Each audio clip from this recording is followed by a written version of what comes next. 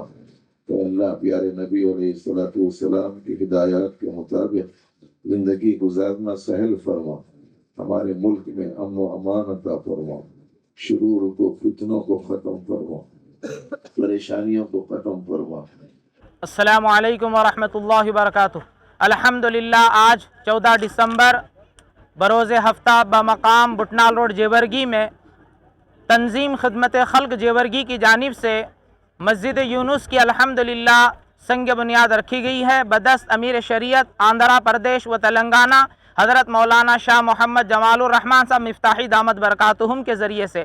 الحمدللہ ہم سب کے لیے بڑی خوشی مسرت کی بات ہے، خاص کر کے اہلیان جیورگی کے لیے بڑی خوشی کی بات ہے کہ آج کا پروگرام الحمدللہ سارے علماء کرام کو لیتے ہوئے اور سیاسی و سماجی حضرات کو لیتے ہوئے، اور الحمدللہ ہمارے اس آج کے پروگرام میں مہمان خصوصی کے طور پر شری سدھلنگا مہاسوامی نیلوگی الحمدللہ وہ بھی شرکت فرمائے تھے اور اپنے بہترین خیالات کا انہوں نے بھی اظہار کیا ہے۔ اور یہاں آج مسجد یونس کی سنگ بنیاد رکھی گئی ہے، جس میں حضرت مہمان خصوصی مولانا شاہ جمال الرحمن صاحب دامت برکاتہم نے تمام مسلمانوں سے اپیل کی کہ سب سے پہلے اللہ کی عبادت کریں اور دوسرے نمبر پر مخلوق کی خدمت کریں، اور اسی میں اللہ کے گھر کے لیے جتنا ہو سکتا ہے تعاون کریں۔ اور الحمدللہ ہم سب تنظیم خدمت خلق جیورگی کی جانب سے اور تمام اہلیان جیورگی کی جانب سے سارے آئے ہوئے مہمان علماء کرام مہاسوامی اور سارے سیاسی و سماجی حضرات کا تہہ دل سے شکریہ ادا کرتے ہیں۔ اسی طرح سے ہم تنظیم خدمت خلق جیورگی کی جانب سے جو مسجد یونس کی آج سنگ بنیاد رکھی گئی ہے، بہت سارے حضرات الحمدللہ تعاون کے لیے نام لکھانے والے تھے لیکن وقت کے نزاکت کی وجہ سے نہیں لکھا سکے۔ ہم ان تمامی حضرات سے گزارش کرتے ہیں کہ اللہ کے گھر کے لیے آپ جتنا ہو سکتا ہے آپ اپنا تعاون ضرور کریں اور دنیا اور آخرت میں اس کا بدلہ لے لیں۔ کسی شاعر نے بہت ہی خوب کہا ہے، جو بناتا ہے دنیا میں اللہ کا گھر، جو بناتا ہے دنیا میں اللہ کا گھر، وہ پاتا ہے جنت میں خدا سے گھر۔ میں تمام مہمان سے گزارش کرتا ہوں جو الحمدللہ ہمارے تعلقہ جیورگی کے اس اجلاس میں شریک ہوئے، شاہپور سے اور اسی طرح سے شہباز سے، اسی طرح سے گلبرگہ سے اور اسی طرح سے اطراف و اکناف سے جتنے بھی یڈرامی تعلقے سے اور جتنے بھی اطراف و اکناف دیہات سے شریک ہوئے ہیں، میں ان تمام مسلمانوں سے بھی گزارش کرتا ہوں کہ اس اللہ کے گھر کے بننے میں آپ ضرور اپنا حصہ لگائیں اور آپ سے جتنا ہو سکتا ہے اللہ کے گھر کے لیے آپ ضرور مدد کریں۔ اللہ تعالیٰ آپ کو دنیا اور آخرت میں انشاءاللہ اس کا ضرور بدلہ عطا فرمائے گا۔ جو بھی حضرات مسجد یونس کی سنگ بنیاد میں شریک ہوئے اور نہیں ہوئے، ہم ان تمام سے گزارش کرتے ہیں کہ جو اللہ کے گھر کے بننے میں حصہ لینا چاہتے ہیں وہ تنظیم خدمت خلق جیورگی کے صدر صاحب سے اپنا رجوع فرمائے، انشاءاللہ ان کا رابطہ نمبر آپ حضرات کی خدمت میں پہنچا دیا جائے گا۔ مسجد یونس کے سنگ بنیاد کے موقع پہ سبھی جو حاضر ہو گئے، ہم سب لوگ خوش نصیب ہیں کہ مقدس جلسے میں شرکت حاصل کیے۔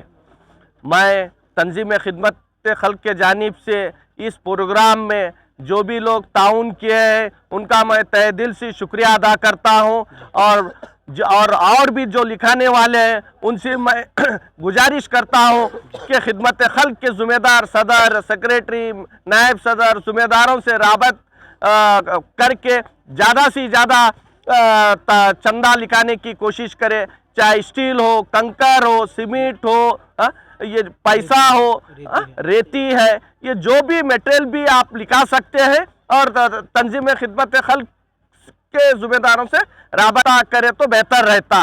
اور یہ جو پروگرام میں جو سبھی لوگ آئے، ہر دھرم کے لوگ آئے، ہندو بھائی بھی آ گئے، سیاستدان آ گئے، ہمارے سدھلنگ مہاسوامی ہیں اور شاہ جمال الرحمن صاحب، عبید الرحمن صاحب، مولانا عبدالواحد صاحب رشادی کے زیر نگرانی میں یہ جو پروگرام ہوا ہے،